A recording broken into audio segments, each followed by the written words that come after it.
Question number 22 के गा part तक पिछले क्लास में हो चुका था। अब हम लोग सेट 5 में 22वें क्वेश्चन के घा पार्ट से स्टार्ट करेंगे। OA into OB is equal to OC into OD ये दिया गया है, एक फिगर दिया है इस क्वेश्चन में और ये कंडीशन दी हुई है। हमें प्रूफ क्या करना है वो सामने लिख दिया है। एंगल A बराबर एंगल C, मतलब ये कहने का एंगल A को एंगल C के बराबर सिद्ध करना है और एंगल B को एंगल D के बराबर सिद्ध करना है। अच्छा, हम लोग ये जानते हैं कि समरूप त्रिभुजों के संगत कोण बराबर होते हैं। अगर हम इन दोनों त्रिभुजों को समरूप कर दें, अगर हम इन दोनों त्रिभुजों को क्या कर दें, समरूप कर दें, तो ये सिद्ध हो जाएगा कि ये वाला कोण इसके बराबर, ये वाला कोण इसके बराबर। तो समरूप करने के लिए अपने पास 3 रूल होते हैं। एक रूल होता है साइड साइड साइड भी होता है, एंगल एंगल एंगल होता है और साइड एंगल साइड होता है। तो पहले जब भी हम करते हैं तो देखते हैं कि दिया क्या है, उससे क्या बन सकता है। इससे ये समझ में आ रहा है कि हम दो भुजाओं का अनुपात तो निकाल ही सकते हैं। OA upon OC is equal to OD upon OB, और ये वाला कोण जो है वो शीर्षाभिमुख है, बराबर हो जाएगा। साइड एंगल साइड से बन रहा है। तो सबसे पहले जो दिया है उसको नोट कर लेते हैं। OA into OB is equal to OC into OD। यहां से हम ये लिखेंगे कि OA upon OC, OA upon OC, OC हमने इधर बटे में कर लिया तो OB उधर डाल देना है, OD अपॉन OB। इसे इक्वेशन नंबर 1 दे दिया, ठीक है। अब हम लोग 2 ट्रायंगल लेंगे, 2 ही ट्रायंगल है इसमें, सोचना ही क्या क्या लेना है। त्रिभुज उठाने वाले हैं, नाम लिखेंगे त्रिभुज AOB तथा त्रिभुज COD है। तो त्रिभुज AOD है बेटा, सही नाम लिख लेते हैं। AOD तथा A जो है वो C के इक्वल है, तो CO और CO क्या हो जाएगा B।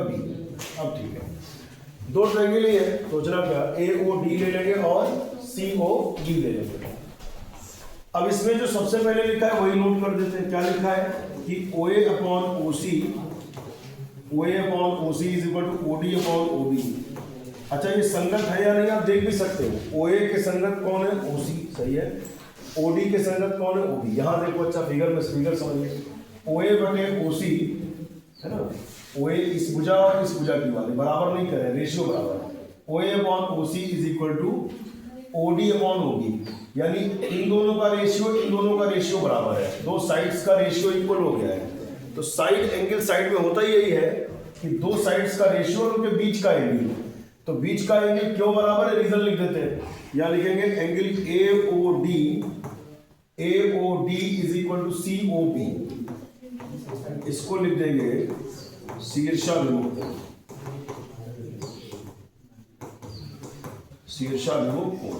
इसको लिख देंगे, दिया है, दी हुई कंडीशन को हमने समीकरण 1 में लिख लिया था कि कैसे हो रहा है। तो यहाँ लिख देंगे समीकरण नंबर 1 से। अब रूल कौन सा लग गया?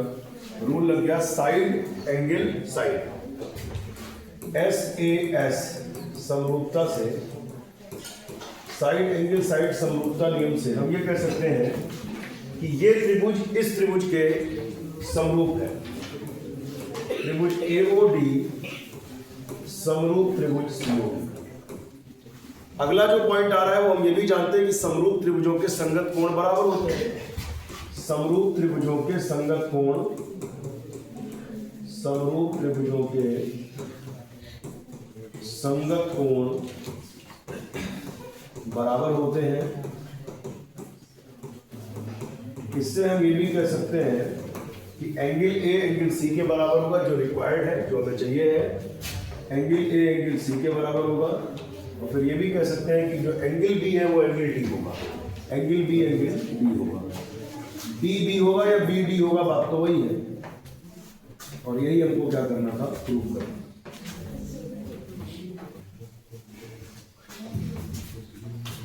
देखिए, अगला क्वेश्चन जो है, ताश की अच्छी तरह से, प्रोबेबिलिटी का क्वेश्चन है।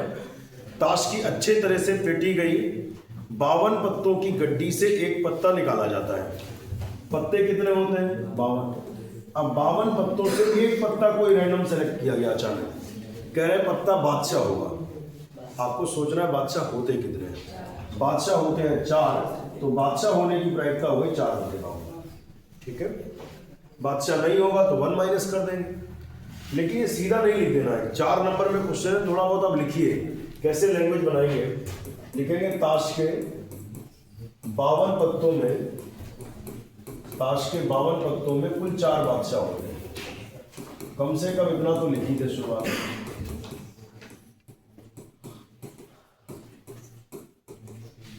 ताश के 52 पत्तों में कुल 4 बादशाह होते हैं।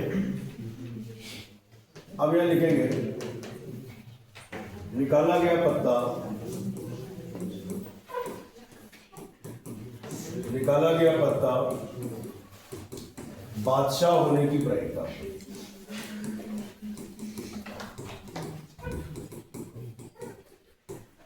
फार्मूला में लिख दीजिए, 4 नंबर में क्वेश्चन है, घटना के अनुकूल परिणाम बटे कुल परिणाम। बादशाह 4 है, टोटल पत्ते 52, तो 4 से काट लीजिए, 4 एकम 4, 4 एकम 4 एक 5, 4 दिया 12, 1/13। सेकेंड पार्ट इसका अपोजिट पूछ दिया कि निकाला गया पत्ता बादशाह ना हो। हालांकि हम ये भी सोच सकते हैं कितने पत्ते बादशाह नहीं होते हैं, 52 में से 4 हटा दीजिए, बाकी बादशाह नहीं होते हैं। लेकिन जब बादशाह होने की प्रायिकता पता है तो ना होने की प्रायिकता जब चाहिए होती है सीधा 1 माइनस कर लेते हैं, 1 माइनस 1/13, और 13 एकम 13 में 1 या 12/13। तो बादशाह होने की प्रायिकता ये है और ना होने की प्रायिकता ये है। जो नेक्स्ट क्वेश्चन है उसमें हमको बारंबारता दी हुई है, अंतराल दिए गए हैं और माध्यक निकालना। माध्यक का मतलब होता है माध्यिका भी कहते हैं इसको। तो 5, 8, 20, 15, 7, 5, ठीक है। इसमें सबसे पहला काम होता है हम लोग संचयी बारंबारता पे जाते हैं, CF निकालते हैं। संचयी बारंबारता देखते हैं क्या होगी। सबसे पहला टर्म 5 ऐसे लिखिए, 5 और 8 हो जाएगा 13, 13 और 20 जोड़ेंगे 0 और 3 3, 2 और 1 3, 20 और 13 होता है 33 में, 33 और 15 जोड़ेंगे 5 3 8, 3 और 1 4, 48, और 48 और 7 जोड़ेंगे तो कितना हो जाएगा 8 7 15 के 5 हासिल 55, ठीक है। 55 और 5 कितना होगा 60। इसको ऐसे भी अगर जोड़े तो कितना आएगा 60। चेक भी कर सकते हो, 8 5 13 5 18 7 25 5 30 का 0 हासिल 3 1 4 और 2 6, बिल्कुल ठीक। इसके बाद पता करना होता है कि माध्यिका वर्ग कौन सा है। माध्यिका वर्ग 60 का आधा कर लीजिए, 60 का आधा कर लीजिए 30। हमें देखना होगा 30वां पद किस अंतराल में आएगा। तो आपको पता है 5वें पद तक ये अंतराल चलेगा, 6ठे पद से 13वें पद तक ये अंतराल चलेगा, 14वें से 33वें पद तक, 14वें पद से 33वें पद तक ये अंतराल चलेगा। 14वें से 33वें तक अगर ये चलेगा तो 30वां इसी में तो आ जाएगा, 14वें से लेकर के 33वें तक, तो 30वां इसी में आएगा। तो माध्यिका वर्ग यही है। तो यहाँ लिख देंगे, इतना तो लिख ही दीजिए कि यहाँ माध्यिका वर्ग 20 से 30 है। वो आधा करके भी दिखा देना। यहाँ जो माध्यिका वर्ग है वो 20 से 30 है। इसके बाद फॉर्मूला याद होना चाहिए। माध्यक निकालने का जो फॉर्मूला है वो आप जानते हो, L plus n/2 minus CF, यही होता है, यही सब जरूरत पड़ेगा। L plus n/2 minus CF upon F into H। L क्या है? L है माध्यिका वर्ग की निम्न सीमा। माध्यिका वर्ग की निम्न सीमा कितनी है? 20। L n मतलब होता है बारंबारताओं का योगफल, हो गया 60। L plus n/2 minus CF क्या है? माध्यिका वर्ग से ठीक ऊपर वाली संचयी बारंबारता कितनी हो गई? 13। F क्या है? माध्यिका वर्ग की बारंबारता यानी 20। H क्या है? वर्ग विस्तार कितने का है? 10 का है। अब देखिए माध्यक निकालने के लिए यहाँ पे फॉर्मूला अप्लाई करने जा रहे हैं। क्या फॉर्मूला है? L plus n/2 minus CF upon F into H। L कितना है इसमें? L है 20 प्लस n अपॉन 2, n कितना है? 60, 60 अपॉन 2 माइनस CF क्या है? 13 अपॉन F क्या है? F is 20 into H। H क्या है? H है 10। तो 10 से काट दो सीधा, 10 दूना 20, 2 से काट दिए 2 3 6। तो बहुत अच्छी कैलकुलेशन मिल रही है यहाँ पे। 30 में से 13 घटा लेते हैं, 10 में से 3 जाएगा 7 और 2 में से 17 ही आएगा। 2 से काटिए, 2 8 16, 1 17, 1 बचा 10, 2 पंचे। तो आंसर मिला लेंगे एक बार, 20 और 28 आ जाएगा, 28.5, 28.5, बिल्कुल ठीक है। देखिए नेक्स्ट क्वेश्चन है, 6 नंबर वाले क्वेश्चन सब स्टार्ट हो गए। ये कह रहे हैं समीकरण युग्म को हल कीजिए। 3x - 5y - 4 = 0 and 9x = 2y + 7 हल करना है। कोई स्पेशल विधि नहीं दी है कि ऐसे हल करो, विलोपन विधि से या प्रतिस्थापन विधि से, जो आपको अच्छा लगे। तो काम करते हैं, इसमें 3 से गुणा कर लेते हैं। 9 है, यहाँ पे भी 3 से गुणा करेंगे तो 3 3 9 बन जाएगा।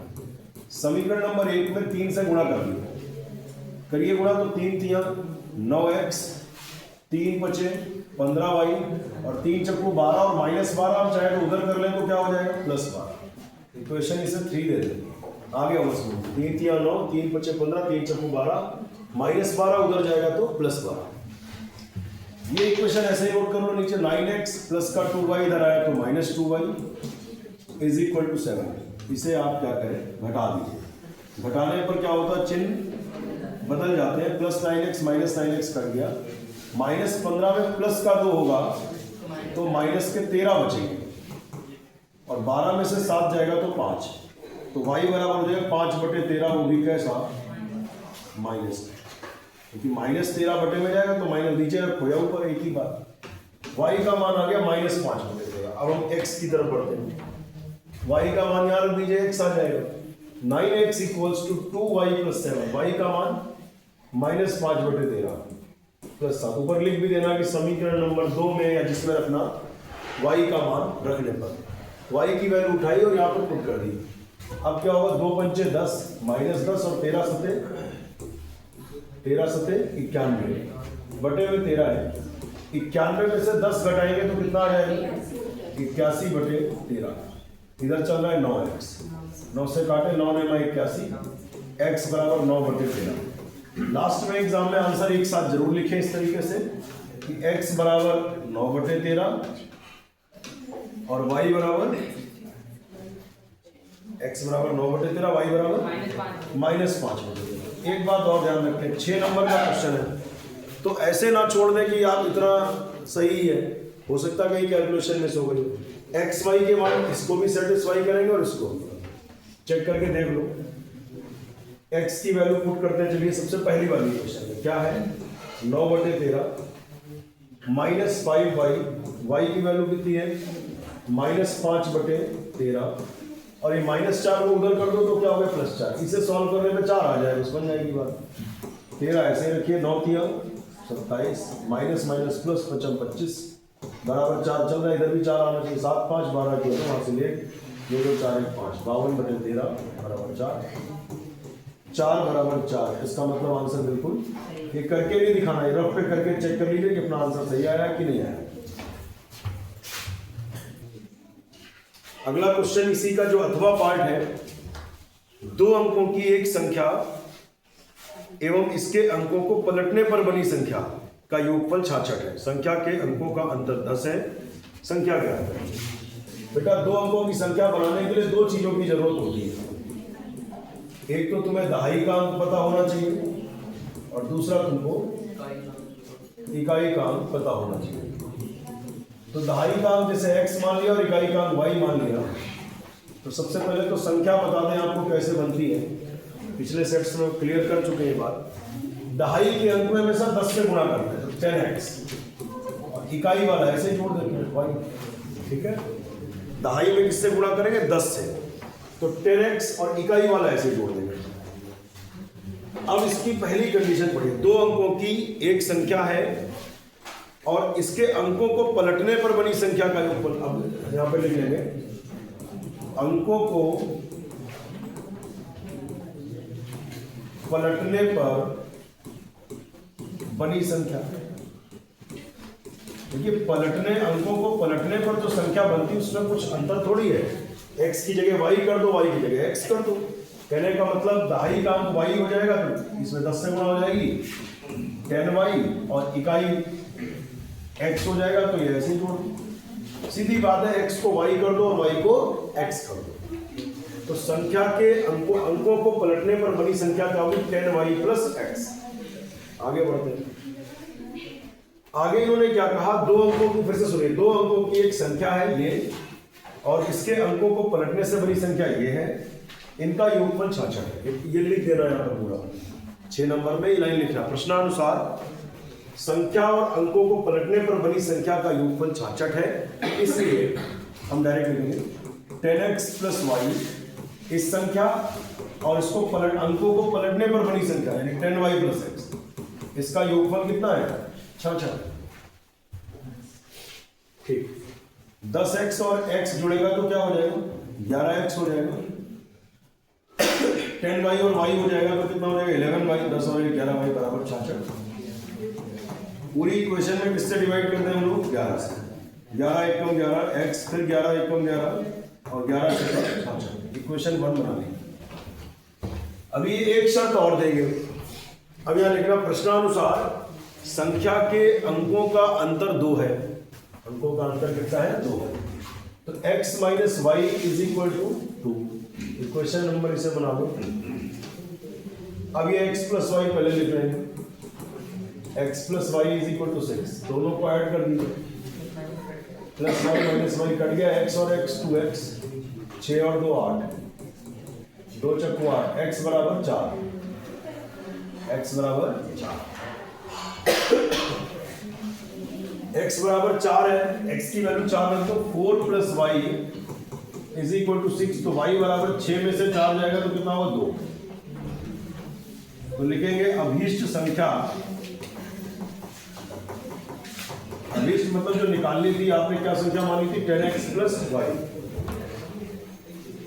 यही तो संख्या थी शुरू में, 10x प्लस वाई। इसमें x और y की वैल्यू लगा दो। x की वैल्यू कितनी है? 4 और y की वैल्यू 2। 10 चक्कू 40 और 2 42। अच्छा, आंसर चेक कर सकते हो अपने आप किताब में, मतलब बिना देखे आंसर में। क्वेश्चन ये था कि एक संख्या है, अगर इसके अंकों को पलट दे तो ये 24 हो जा रही है, इनका योगफल ये कह रहे थे 66 है। चेक करते, 2 4 6 4 2 6, ठीक है। और इनके अंकों का अंतर 2 है, 4 में से 2 गया 2, इसका मतलब आंसर सही है। 24 का पहला पार्ट देखिए। एक मंदिर की ऊंचाई 15 मीटर है। पहले एक बार पढ़ लेते हैं। मंदिर के शीर्ष से सड़क के दूसरी ओर भवन बना है, उसके शीर्ष का उन्नयन कोण दिया है। इसका मतलब भवन जो है वो मंदिर से ऊंचा होगा, और वहीं से भवन के पाद का अवनमन कोण दिया गया है, ठीक है। तो इसमें क्या करने वाले हैं? पहले तो हम भवन बना लेते हैं, मंदिर बना लेते हैं। इस तरफ ये मंदिर हो गया भवन, और ये प्लेन हो गया, और ये आपका हो गया। अब एक बात ध्यान से समझो, मंदिर की ऊंचाई 15 मीटर है। मंदिर की ऊंचाई कितनी है? मंदिर की ऊंचाई 15 मीटर है। मंदिर के शीर्ष से, मंदिर का शीर्ष बेटा ये हो गया, मंदिर के शीर्ष से सड़क के दूसरी ओर बने भवन के शीर्ष का उन्नयन कोण 30 अंश है। ये भवन है, इसके शीर्ष का उन्नयन कोण, जहां कभी उन्नयन कोण चाहिए, अवनमन कोण चाहिए, पहला काम क्षैतिज। यहां से उन्नयन कोण चाहिए, पहला काम क्षैतिज। और भवन के शीर्ष का उन्नयन कोण कितना दे रखा है? भवन के शीर्ष का उन्नयन कोण दे रखा है 30 अंश, ठीक है। और भवन के पाद का अवनमन कोण कितना दे रखा है? 45 अंश, ठीक है। तो सिद्ध करना है कि भवन की ऊंचाई निकालनी है। अब ये फिर से समझ लीजिए, यहां पर लिख देंगे मंदिर, और यहां पे क्या लिख देंगे? भवन। एक मंदिर की ऊंचाई 15 मीटर है। शुरू में आपको थ्योरी भी लिखते चलना है। थ्योरी मतलब शुरुआत में फिगर को एक्सप्लेन कर दीजिए, चेक करने वाले को क्लियर हो जाए। दोस्तों क्या लिखेंगे? माना ये भी एक मंदिर है जिसकी ऊंचाई 15 मीटर है, तथा PQ एक भवन है। PQ एक भवन। आगे इन्होंने क्या कहा है? मंदिर के शीर्ष से सड़क के दूसरी ओर बने भवन के शीर्ष का उन्नयन कोण कितना है? 30 अंश है। और इसी पॉइंट से भवन का पाद ये है, इसका अवनमन कोण। अवनमन जब आंख से नीचे की तरफ देखते हैं, उन्नयन जब आंख से ऊपर देखते हैं। यहां से ऊपर देखा तो शीर्ष दिखा, नीचे देखा तो पाद उसका पैर दिखा। ये कितना दे रखा है कोण? 45 अंश है। तो इन्होंने कहा भवन की ऊंचाई क्या है। पहले तो ये लिख देना कि PM बराबर AB बराबर 15। यहां पर लिखना भी है सब जो इधर कर रहे हैं, तो डायरेक्ट लिख देना। ये 15 मीटर तो ये भी 15 मीटर। माना MQ बराबर h, यहां पर लिखोगे माना MQ बराबर h। अब भवन की ऊंचाई कितनी हो गई? 15 प्लस h। तो यानी टारगेट आपका h निकालना है। h आ जाएगा, 15 में जोड़ देंगे, हो गया काम। माना AB बराबर y मीटर। ये डिस्टेंस हमने y मान ली, और ये भी डिस्टेंस कितनी हो जाएगी? सेम y हो जाएगी। अच्छा ये 45, तो ये वाला कोण कितना हो जाएगा? 45। क्यों हो जाएगा? क्योंकि जब तो समांतर रेखाओं को एक तिर्यक रेखा काटती है, एक अंतर कोण बराबर हो जाएगा। त्रिभुज APB ज्वाइन करेंगे। त्रिभुज APB ज्वाइन करेंगे। APB में tan 45 ले लेते हैं।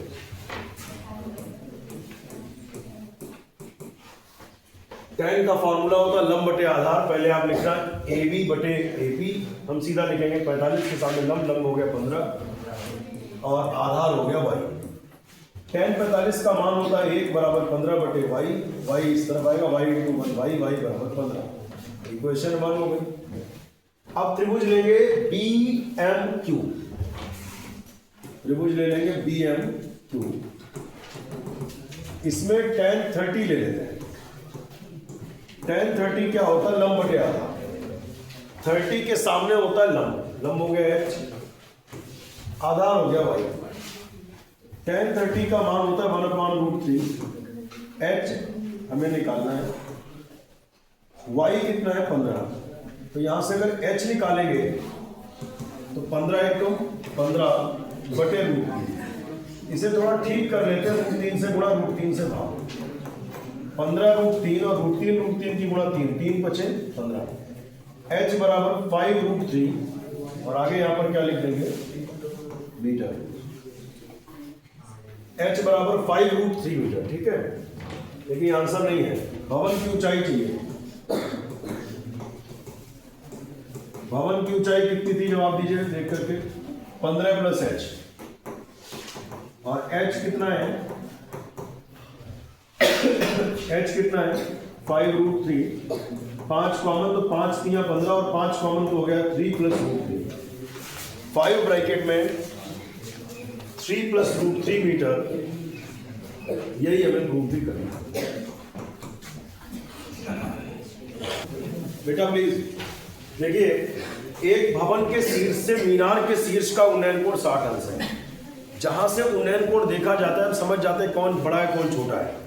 भवन के शीर्ष से देख रहे हैं मीनार के शीर्ष का उन्नयन कोण, इसका मतलब मीनार ऊंची है। ये मीनार हो गई, ये भवन हो गया। थ्योरी में लिख दोगे कि माना AB एक भवन है। पिछली बार मंदिर और भवन था कि भवन छोटा हो गया और उसके आगे क्या खड़ी है? मीनार। माना AB एक भवन है और PQ एक मीनार है। ये लिख दीजिएगा, माना AB एक भवन है और PQ एक मीनार है। माना AP = y, अगर नहीं दिया है तो y लिख देते हैं, पढ़ लेते हैं। फिर इसमें कहा गया कि भवन के शीर्ष से, भवन का शीर्ष चाहिए बेटा, ये भवन का शीर्ष है। भवन के शीर्ष से मीनार के शीर्ष का उन्नयन कोण, मीनार का शीर्ष ये है। भवन के शीर्ष से मीनार के शीर्ष का उन्नयन कोण पूछ रहे हैं। जिसका भी उन्नयन कोण चाहिए, पहला काम 6 है। मीनार के शीर्ष का उन्नयन कोण कितना है? 60 अंश। आगे इन्होंने कहा भवन के शीर्ष से मीनार के पाद का अवनमन कोण, मीनार के पाद का अवनमन कोण ये है। मीनार के पाद का अवनमन कोण कितना है? जब आपको 45 अंश है तो सिद्ध करो कि भवन की ऊंचाई निकाली। मान लिया भवन की ऊंचाई h, भवन की ऊंचाई कितनी है? h। मीनार की ऊंचाई इस बार दे दी है शायद, मीनार की ऊंचाई 40 है। मीनार की ऊंचाई 40 है। भवन की ऊंचाई हमें निकालनी है। ये h है तो ये भी कितना हो गया? h। अच्छा ये 40 है, ये h है, 40 में से h घटा दो तो नीचे वाला निकल आएगा, ये 40 माइनस h हो जाएगा। और ये डिस्टेंस हमने कितनी मान ली है, y, तो ये वाली डिस्टेंस भी कितनी हो जाएगी, y। ये सब लिखना भी उधर जो भी मानते हो। अच्छा ये 45 अंश है, तो ये भी, जब दो समांतर रेखाओं को तिर्यक रेखा काटती है एक अंतरकोण बराबर होगा, z बन रहा है ना। त्रिभुज ले लेंगे APB, त्रिभुज APB ज्वाइन करेंगे, tan 45 अंश ले लेते हैं। tan 45 क्या होता है, लंब बटे आधार, 45 के सामने लंब हो गया h और आधार हो गया y। tan 45 1 बराबर h बटे y, y इंटू 1 y बराबर h, इक्वेशन 1 हो गई। फिर त्रिभुज ऊपर वाला ज्वाइन करो, इसका नाम नहीं हमने कुछ लिखा है, m लिख रहे हैं यहाँ पर। त्रिभुज BMQ में त्रिभुज ज्वाइन कर रहे हैं BMQ में tan 60 ले लेते हैं। tan 60 बराबर क्या होता है बेटा, लंब बटे आधार होता है। तो 60 के सामने वाली भुजा लंब हो जाएगी 40 माइनस h, 90 के सामने का आधार हो गई y, तो tan 60 हो गया √3। चूंकि हमें h का मान निकालना है ना, भवन की ऊंचाई निकालनी है, तो हम y को गायब कर रहे हैं, तो y की जगह पर हमें यहाँ पे h रख देना है, y की जगह पर h रख दिया। इसके बाद इसे सॉल्व कर लेंगे h के लिए। क्या आएगा h के लिए सॉल्व करने पर, √3h is equal to 40 minus h, √3h minus h इधर आया प्लस h बराबर 40, h कॉमन तो हो जाएगा √3 plus 1 is equal to 40, h बराबर कितना 40 अपॉन √3 प्लस 1। हर की सहयोगी से गुणा भाग कर दो, क्योंकि डेरिवेशन जो आ रहा है उसमें भी ऐसे किया गया होगा तभी आ रहा है। 40 ब्रैकेट में √3 माइनस 1। यहाँ बेटा वर्गांतर की स्थिति है, ध्यान देना, a plus B a minus B क्या होता है, a square minus b square, √3 का वर्ग 3 और 1 का वर्ग 1। h बराबर कितना हो गया 40 ब्रैकेट में √3 माइनस 1 और 3 में से 1 जाएगा 2 से काटेंगे तो h बराबर हो जाएगा 20 ब्रैकेट में √3 माइनस 1। तो मीनार की ऊंचाई यही दे रखी है 20 √3 माइनस 1 मीटर। स्टॉप करना, इसलिए एक ठोस है, एक शंकु के आकार का है। तुरंत हम एक शंकु यहां पर बना लें। एक ठोस है जो शंकु के आकार का है। आगे बढ़ते हैं। आगे इन्होंने कहा जो एक समान आधार त्रिज्या के अर्धगोले पर अध्ययन होता है, एक अर्धगोले पर रखा हुआ है। एक ठोस शंकु है जो एक अर्धगोले पर रखा हुआ है, ठीक बात है। अर्धगोले का वक्र पृष्ठ यहां लिख लेते हैं, अर्धगोले का वक्र पृष्ठ शंकु के वक्र पृष्ठ के समान है। ये क्वेश्चन में दिया गया है। ये कह रहे हैं अर्धगोले का वक्र पृष्ठ शंकु के वक्र पृष्ठ के समान है, तो शंकु की त्रिज्या और ऊंचाई में अनुपात निकालो। ऊपर ये मान लीजिएगा, ऊपर ये मान लेना कि माना शंकु की त्रिज्या r है, ऊंचाई h है, तिर्यक ऊंचाई की जरूरत पड़ेगी कि वक्र पृष्ठ कहाँ है तो l। ऊपर ये मान लेंगे माना शंकु की ऊंचाई h है, त्रिज्या r है, तिर्यक ऊंचाई l है। अब प्रश्नानुसार ये दिया गया है अर्धगोले का वक्र पृष्ठ, अर्धगोले का वक्र पृष्ठ ये होता है 2πr², ठीक है। और शंकु का वक्र पृष्ठ भी बराबर है πr। अर्धगोले का वक्र पृष्ठ और शंकु का वक्र पृष्ठ बराबर है। अर्धगोले का वक्र पृष्ठ ये और शंकु का वक्र पृष्ठ बराबर करिए तो पाई से पाई कैंसिल, r से r कैंसिल, कुल मिला के 2r की वैल्यू हो गई l। त्रिज्या और तिर्यक ऊंचाई में अनुपात पूछते तो ठीक था, लेकिन 6 नंबर में है तो कुछ कह रहे हैं त्रिज्या और ऊंचाई में, ठीक है। तो LRH में एक संबंध होता पाइथागोरस से निकल आएगा, कर्ण का वर्ग बराबर लंब वर्ग प्लस आधार वर्ग। तो ये रिलेशन आप जानते हो, l² बराबर r² प्लस h², जानते हैं सभी, पाइथागोरस से निकल आता है। क्योंकि हमें रिलेशन जो निकालना है वो किसमें निकालना है, त्रिज्या और ऊंचाई में। इट मीन्स विलोपन किसका करना है, l का। चलिए एल का मान तो हमें पता ही है, एल बराबर हम यहाँ पे रख देंगे 2r is equal to R square plus H square. 2r का वर्ग करो, 2 का वर्ग 4r square plus are square, इधर आया minus R square is equal to H square. H square is equal to 4 में से 1 गया 3, 3r स्क्वायर। अब ये देखना त्रिज्या और ऊंचाई पूछ रहे हैं, तो त्रिज्या और ऊंचाई ये बटे में ले जाओ, ये उधर बटे में इधर, तो 1/3 यहाँ पे 1 है ना, 3 इधर कर दिया, एच स्क्वायर उधर कर दिया, आर स्क्वायर बटे H square is equal to 1/3, वर्गमूल ले लेंगे दोनों तरफ, तो आर बटे एच स्क्वायर स्क्वायर हट गया, 1 का वर्गमूल 1, 3 का वर्गमूल √3। तो त्रिज्या और ऊंचाई में जो अनुपात आएगा वो हो जाएगा 1:√3। त्रिज्या और ऊंचाई का अनुपात 1:√3 होगा। 21 सेंटीमीटर त्रिज्या वाले एक वृत्त के चाप केंद्र पर 60 अंश का कोण अंकित करता है। त्रिज्य खंड का क्षेत्रफल निकालो। अब जैसे 6 नंबर में क्वेश्चन इतना आसान है तो तुम सर्कल बना देना, इस तरीके से दिखा दीजिएगा कि त्रिज्या 21 है, ये सब थोड़ा सा थीटा 60 डिग्री समझ रहे हैं। जब 6 नंबर पूछे तो डिटेल में कर दीजिए। त्रिज्य खंड का क्षेत्रफल का फॉर्मूला आता है ये पाई आर स्क्वायर थीटा अपॉन 360। पाई का मान बचा कोई डेरिवेशन, पाई का मान तो दिया तो है नहीं, 22/7 रख लीजिए, कटने लायक है। आर की वैल्यू 21 का वर्ग 21 2 बार कर दो, और थीटा कितना है 60 अंश बटे 360 अंश। 7 से काटेंगे 7 × 21, 0 0 काट दो, 6 × 36, 3 दूना 6, 2 1 कम 2 और 11 1 कम 11 का 1 हासिल है, 11 दूनी 22 और 1 23, 231 सेंटीमीटर स्क्वायर, बिल्कुल सही है। त्रिज्य खंड का क्षेत्रफल 231 सेंटीमीटर स्क्वायर, केवल फार्मूले लगाना था।